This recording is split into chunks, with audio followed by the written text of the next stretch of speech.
انسان اپنی دنیاوی زندگی کے اندر تنہائی میں عمل کرے، تنہائی میں حسن عمل کرے، تنہائی میں ایسا عمل کرے کہ تنہائی میں عمل کرنے کی وجہ سے اس کی نیکی کو بھی اللہ تبارک و تعالیٰ قبول کرتا ہے اور اس کی نیکی کی حفاظت کرتا ہے، اور تنہائی کا کیا جانے والا عمل، تنہائی کی حالت میں کیے جانے والی نیکی جس کے اندر اللہ تبارک و تعالیٰ کی خوشنودی کو اور اخلاص کو انسان کے اندر پیدا کر دیتی ہے۔ یہاں تک کہ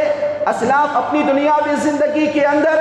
دوسروں کو دیکھتے ہوئے قرآن پڑھنا پسند نہیں کرتے تھے۔ اگر قرآن پڑھتے پڑھتے کوئی ان کو ملاقات کے لیے آتا تو قرآن کے اوپر کوئی کپڑا ڈال دیتے تاکہ معلوم نہ ہو جائے کہ میں قرآن پڑھ رہا ہوں اور میرا عمل لوگوں کے سامنے ظاہر ہو جائے۔ یہاں تک کہ حضرت عبی بن الہندی کے بارے میں آتا ہے کہ وہ اپنی دنیاوی زندگی کے اندر 40 سال تک روزہ رکھتے ہیں، جس کی خبر بذات خود ان کے گھر والوں کو نہیں ہوتی۔ جب وہ کام کے لیے روزے کی حالت میں توشہ لے کے نکلتے ہیں، راستے میں کوئی غریب مل جاتا ہے تو ان کو باقاعدہ اس غریب کو کھلا دیتے ہیں اور واپس خالی توشہ شام میں لے کر آتے ہیں تو گھر والے سمجھتے ہیں کہ انہوں نے دوپہر کا کھانا کھا لیا۔ تو اس طرح کا عمل ہوتا تھا، یہاں تک کہ محمد بن واسع رحمہ اللہ بیان فرماتے ہیں کہ اسلاف یعنی صحابہ کرام، تابعین، تبع تابعین، ائمہ کرام، مجتہدین اپنی دنیاوی زندگی کے اندر اتنا خفیہ عمل کرتے تھے، تنہائی کے اندر ایسا عمل کرتے تھے کہ ان کے تنہائی والا عمل بذات خود ان کی بیویوں کو بھی معلوم نہیں ہوتا تھا۔ بعض اسلاف کے بارے میں آتا ہے، وہ کہتے ہیں کہ محمد بن اسلم رحمہ اللہ کہتے ہیں اللہ کی قسم اگر میرا عمل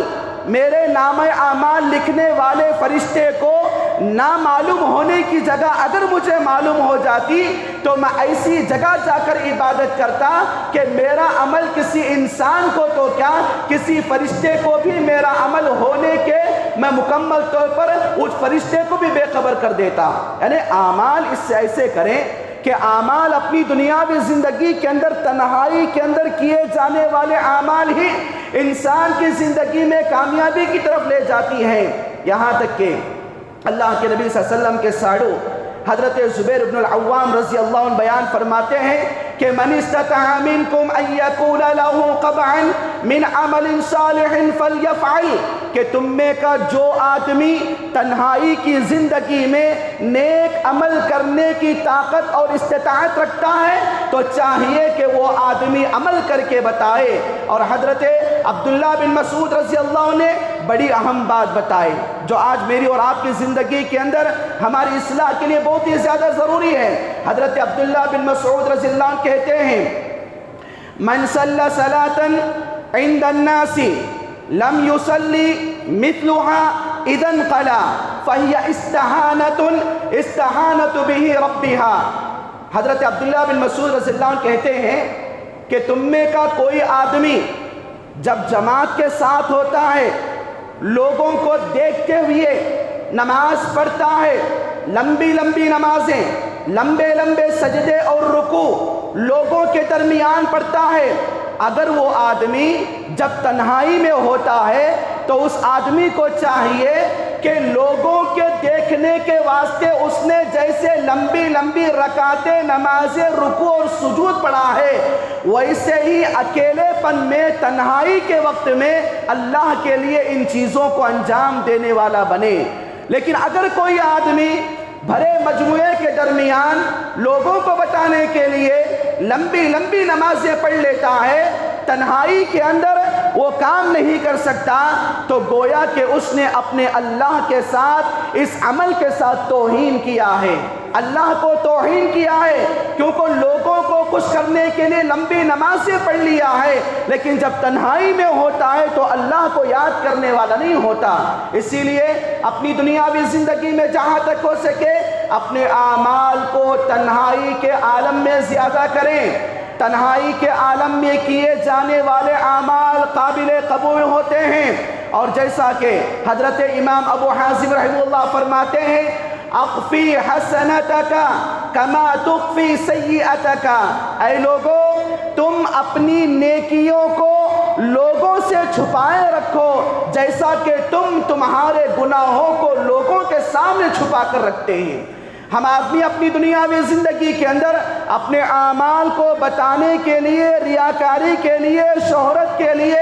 واہواہی کے لیے اپنی دنیاوی زندگی کے اندر کوئی عمل نہ کریں، ورنہ میرے اور آپ کی زندگی کے اندر میرا اور آپ کا عمل اگر لوگوں کو بتانے کے لیے ہوگا تو اس کا مقصد دنیا کے اندر پورا ہو جائے گا، اور آخرت کے اندر اللہ تبارک و تعالی ریاکاروں کے لیے جہنم جیسی بری ٹھکانے کو تیار کر رکھا ہوا ہے۔ اسی لیے انسانی زندگی کے اندر حسن عمل کی بہت ہی زیادہ ضروری ہے۔ حسن عمل، تنہائی والا عمل، جب ہم اور آپ کسی بند کمرے میں ہوتے ہیں، اکیلے آفس میں ہوتے ہیں، دکان میں ہوتے ہیں، کاروبار کی جگہ اکیلے ہوتے ہیں، تو ایسی صورت میں میری اور آپ کی زبان سے اللہ کی تکبیر، اللہ کی حمد و ثنا، اللہ کی بڑائی کو بیان کرنا ضروری ہے۔ یہاں تک کہ میری اور آپ کی زندگی کے اندر ہمیشہ سبحان اللہ، الحمدللہ، اللہ اکبر، استغفر اللہ، لا حول ولا قوت الا باللہ،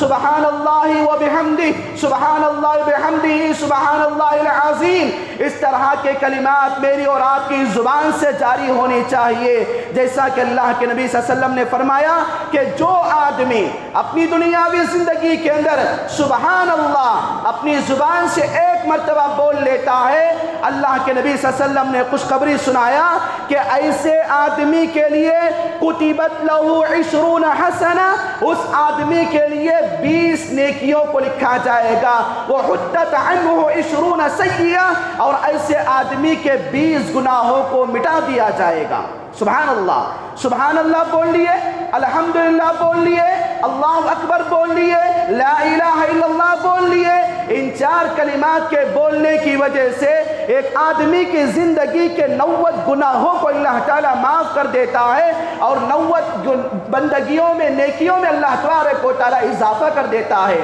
یہ تنہائی کی زندگی ہے۔ یہ تنہائی کے وقت میں مجھے اور آپ کو اللہ تعالیٰ سے یاد کرنا ضروری ہے۔ جب بھی ہم اکیلے ڈرائیونگ پہ جا رہے ہیں، جب بھی ہم اکیلے کسی جگہ سفر پر ہیں، جب بھی ہم اکیلے ٹہلتے ہیں، واکنگ کرتے ہیں، چلتے پھرتے ہیں، چہل قدمی کرتے ہیں، قرآن کو پڑھیے، ذکر و اذکار کیجئے، اللہ کو یاد کیجئے، کیونکہ تنہائی میں کیا جانے والا عمل انسان کا دل صاف ہوتا ہے۔ کسی کو بتانے کے لیے وہ نہیں کرتا، کسی کی خوشی کے لیے وہ نہیں کرتا۔ اسی لیے اپنی دنیاوی زندگی میں تنہائی کا موقع جب بھی جیسے ملتا ہے، ہم اور آپ کو چاہیے کہ تنہائی کی زندگی میں اعمال صالحہ کریں۔ اب آئیے میں آپ لوگوں